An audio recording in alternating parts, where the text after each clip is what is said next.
अरे वाह, तुम तो मेरी सोच से भी बढ़कर तेजी से मेरी बातों को समझने लग गई। Very good. अरसल ने दिल से उसकी हिम्मत और हौसले की दाद दी। अब तुम्हारा ये हौसला कम नहीं होना चाहिए। अब की बार उसके लहजे में हल्की सी सख्ती घुल गई। शायद वो दोबारा उसे वैसे ही डरपोक रूप में नहीं देखना चाहता था। मैं कोशिश करूंगी दोबारा मुझ पर कभी मेरी ये कमजोरी गालिब ना आए, और मुझे यकीन है अगर आप मेरे साथ हुए तो ऐसा मौका मेरी जिंदगी में दोबारा नहीं आएगा।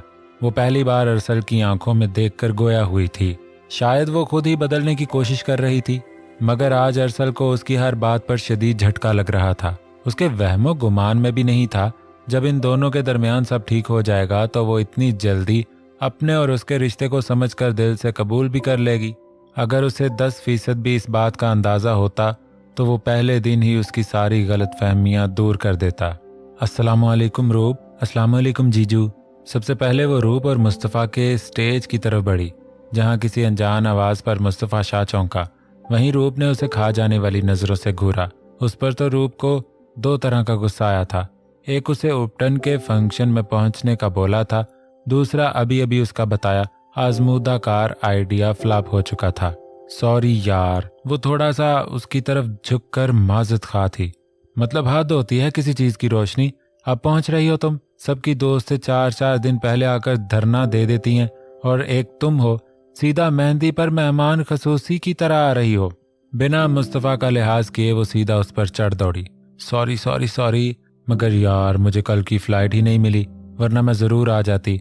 आज भी दोपहर में घर आई हूँ और कुछ देर आराम के बाद सीधा तुम्हारे घर, और भले तारा से पूछ लो, अपना सामान साथ लाई हूँ। तुम्हें बहुत सारा तंग करूंगी। भर भर कर सफाइयां देते हुए वो थोड़ा सा घबरा रही थी। हालांकि वो सच बोल रही थी, मगर रूप के गुस्से को भी वो अच्छे तरीके से जानती थी। ठीक है, बाद में बात करती हूँ तुमसे। रूप का गुस्सा तो कम हो गया था, मगर नाराजगी अभी तक बरकरार थी। निकाह मुबारक हो तुम्हें, और भाई आपको भी बहुत मुबारक हो। रूप के साथ साथ उसने मुस्तफ़ा को भी मुबारकबाद दी, जिसे मुस्कुराते हुए उसने कबूल करके अपना रुख एक बार फिर दूसरी तरफ मोड़ लिया। रूप, फंक्शन कब पूरा होगा? मुझे तुमसे कुछ पूछना था। वो बहुत आस्तगी से गोया हुई, ताकि उसकी आवाज़ सिर्फ रूप के कानों तक जा सके। बस थोड़ी देर में ख़त्म हो जाएगा। रूप के जवाब पर वो बस मुस्कुरा सकी, जबकि एक बेचैन नज़र पूरे हाल पर डाली, जहां सब लोग अपनी अपनी खुशकपियों में मगन थे। नामहसूस तरीके से उसने अपनी मुतलाशी नज़रें पूरे हाल पर दोबारा घुमाई।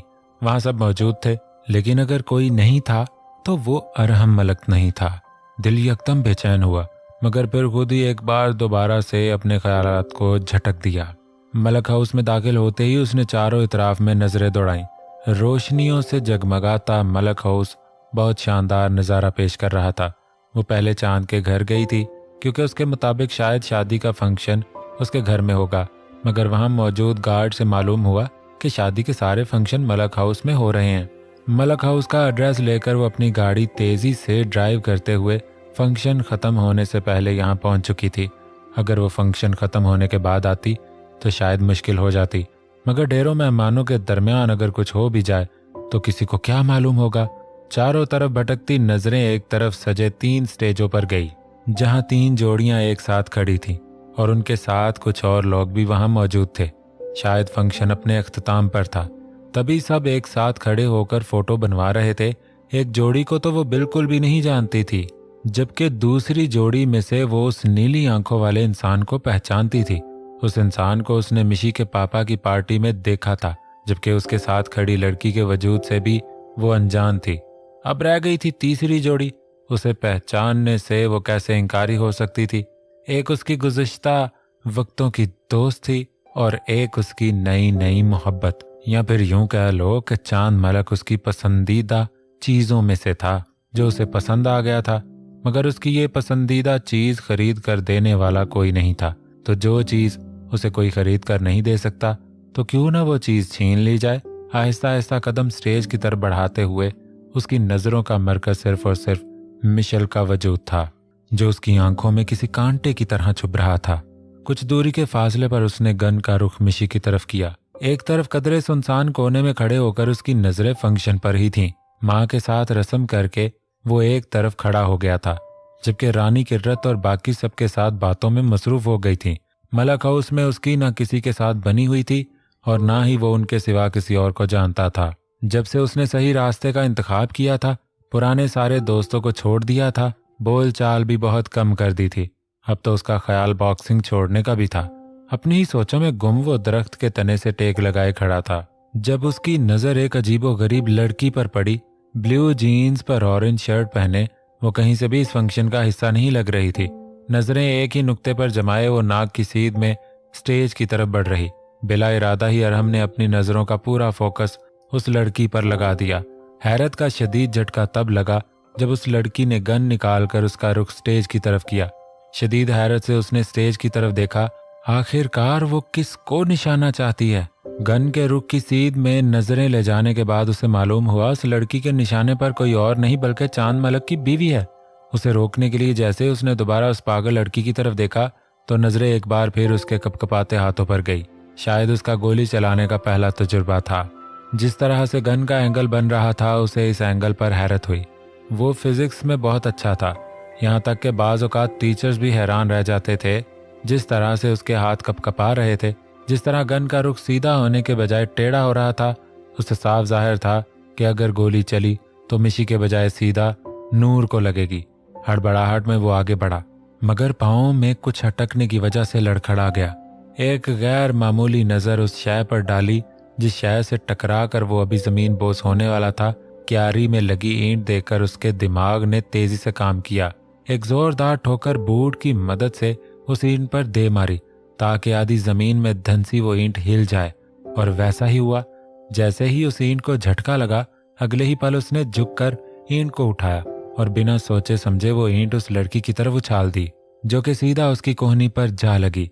अचानक हमले पर उसके मुंह से जोरदार चीख बरामद हुई और उसके साथ ही ठा की आवाज के साथ गोली गन से निकल चुकी थी।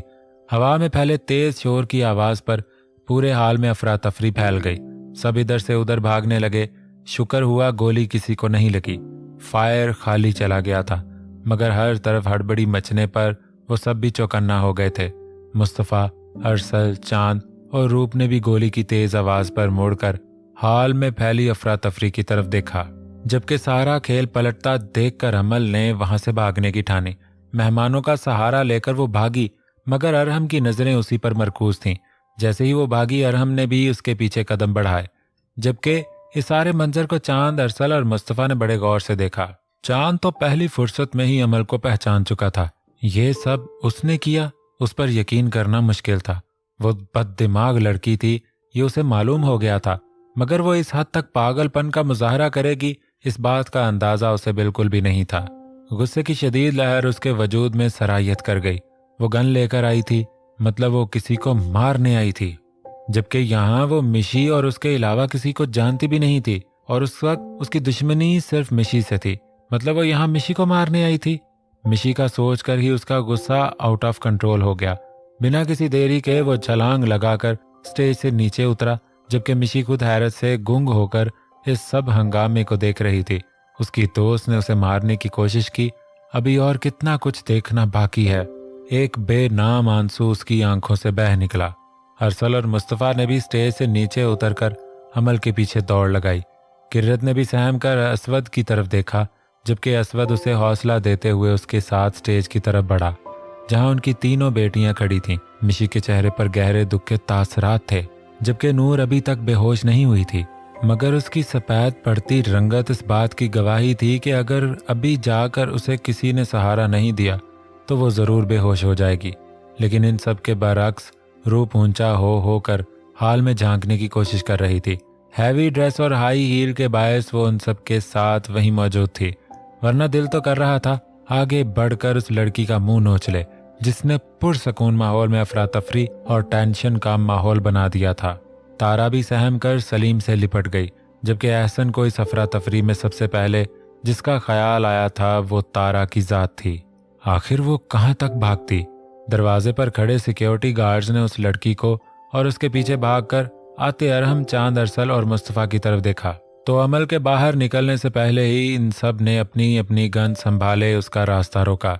शायद अपने गुस्से में उसने अपनी जिंदगी का सबसे गलत कदम उठाया था, जो उसे शायद बहुत भारी पड़ने वाला था। काश वो यहाँ ना आती, मगर अब क्या हो सकता था, गुस्सा अकल को खा जाता है और अपने गुस्से में वो खुद ही कुल्हाड़ी पर कदम रख चुकी थी।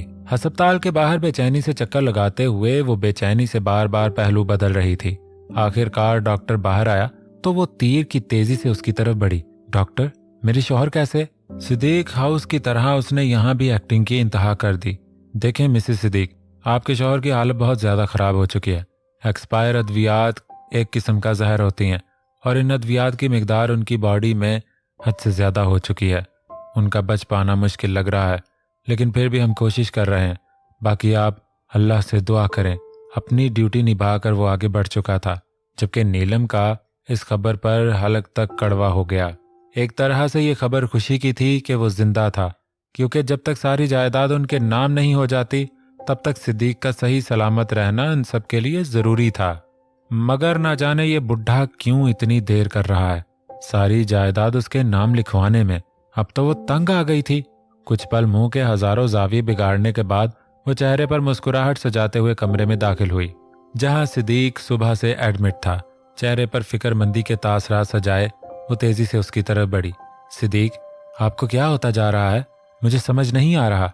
अभी उसने बोलना शुरू ही किया था कि सिद्दीक ने निकाहत से हाथ उठाकर उसे आगे बोलने से रोका।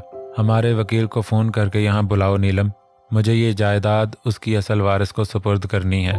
वो रुक रुक कर बोले तो नीलम की खुशी की इंतहा न रही। चलो देर से ही सही, मगर इस बेवकूफ़ इंसान को सारी जायदाद उसके नाम करने का ख्याल तो आया। ठीक है, मैं अभी उन्हें फ़ोन करके बुलाती हूँ।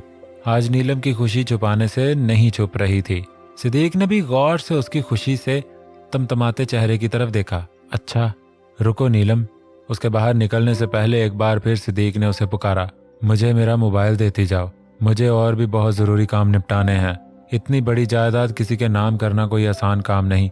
वो उसकी तरफ देखकर मुस्कुराते हुए गोया हुआ तो नीलम ने भी आगे बढ़कर उसका मोबाइल उसके हवाले किया और खुद चहकते हुए कमरे से बाहर निकल गई। चटाख चटाख चटाख एक साथ 3 थप्पड़ों की छाप अमल के मुंह पर छोड़कर अब वो आराम से मुस्तफ़ा के बराबर खड़ी थी। नूर ने जोर से अरसल का बाजू थाम रखा था और अपने सामने बैठी इस अजीब लड़की को देखने लगी, जिसने पूरी महफिल में गोली चलाने की हिम्मत कर डाली थी और अब रूप से मार खाकर रोने का शुगल फरमा रही थी। मिशल का सदमा टूटने का नाम नहीं ले रहा था। पुलिस को फोन करो अरसल।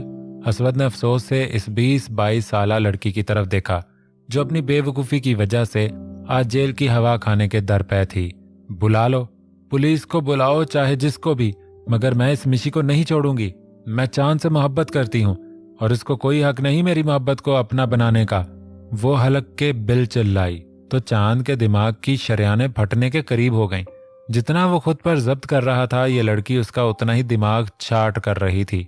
जबकि असवद ने एक बार फिर अफसोस भरी नजर उस पर डाली। आज न जाने क्यों इस लड़की का पागलपन देखकर उसे नीलम का ख्याल आया। सालों पहले उसने भी ऐसी ही हमाकत की थी। जो उसका नहीं था उसे पाने की कोशिश की थी और आज ये लड़की भी यही कर रही थी।